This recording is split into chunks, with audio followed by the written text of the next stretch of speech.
ایک امام مسجد صاحب روزگار کے لیے برطانیہ کے شہر لندن پہنچے تو روزانہ گھر سے مسجد جانے کے لیے بس پر سوار ہونا ان کا معمول بن گیا۔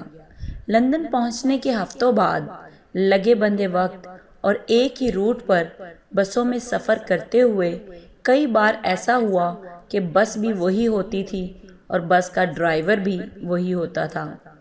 ایک مرتبہ یہ امام صاحب بس پر سوار ہوئے، ڈرائیور کو کرایہ دیا اور باقی کے پیسے لے کر ایک سیٹ پر جا کر بیٹھ گئے۔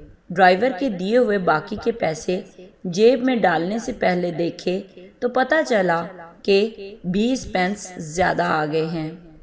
امام صاحب سوچ میں پڑ گئے، پھر اپنے آپ سے کہا یہ 20 پینس وہ اترتے ہوئے ڈرائیور کو واپس کر دیں گے کیونکہ یہ ان کا حق نہیں بنتے۔ پھر ایک سوچ یہ بھی آئی کہ بھول جاؤ ان تھوڑے سے پیسوں کو، اتنے تھوڑے سے پیسوں کی کون پرواہ کرتا ہے۔ ٹرانسپورٹ کمپنی ان بسوں کی کمائی سے لاکھوں پاؤنڈ کماتی بھی تو ہے، ان تھوڑے سے پیسوں سے ان کی کمائی میں کیا فرق پڑ جائے گا، اور میں ان پیسوں کو اللہ پاک کی طرف سے انعام سمجھ کر جیب میں ڈالتا ہوں اور چپ ہی رہتا ہوں۔ بس امام صاحب کی مطلوبہ سٹاپ پر رکی تو امام صاحب نے اترنے سے پہلے ڈرائیور کو 20 پینس واپس کرتے ہوئے کہا، یہ لیجئے 20 پینس، لگتا ہے آپ نے غلطی سے مجھے زیادہ دے دیے ہیں۔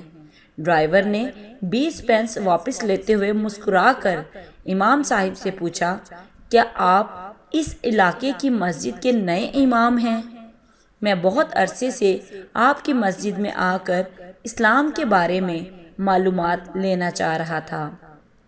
یہ 20 پینس میں نے جان بوجھ کر آپ کو زیادہ دیے تھے تاکہ آپ کا اس معمولی رقم کے بارے میں رویہ پرکھ سکوں۔ اور امام صاحب جیسے ہی بس سے نیچے اترے انہیں ایسا لگا جیسے ان کی ٹانگوں سے جان نکل گئی۔ گرنے سے بچنے کے لیے ایک کھمبے کا سہارا لیا اور آسمان کی طرف منہ اٹھا کر روتے ہوئے دعا کی، یا اللہ مجھے معاف کر دینا، میں ابھی اسلام کو 20 پینس میں بیچنے لگا تھا۔ یاد رکھیے کہ بعض اوقات لوگ صرف قرآن پڑھ کر اسلام کے بارے میں جانتے ہیں یا غیر مسلم ہم مسلمانوں کو دیکھ کر اسلام کا تصور باندھتے ہوں۔ ہم سب کو دوسروں کے لیے ایک اچھی مثال ہونا چاہیے اور ہمیشہ اپنے معاملات میں سچے اور کھرے بھی۔ اگر آپ کو میری یہ ویڈیو اچھی لگے تو اس کار خیر میں حصہ ڈال کر اس ویڈیو کو زیادہ سے زیادہ شیئر کریں اور چینل کو سبسکرائب کریں۔ شکریہ۔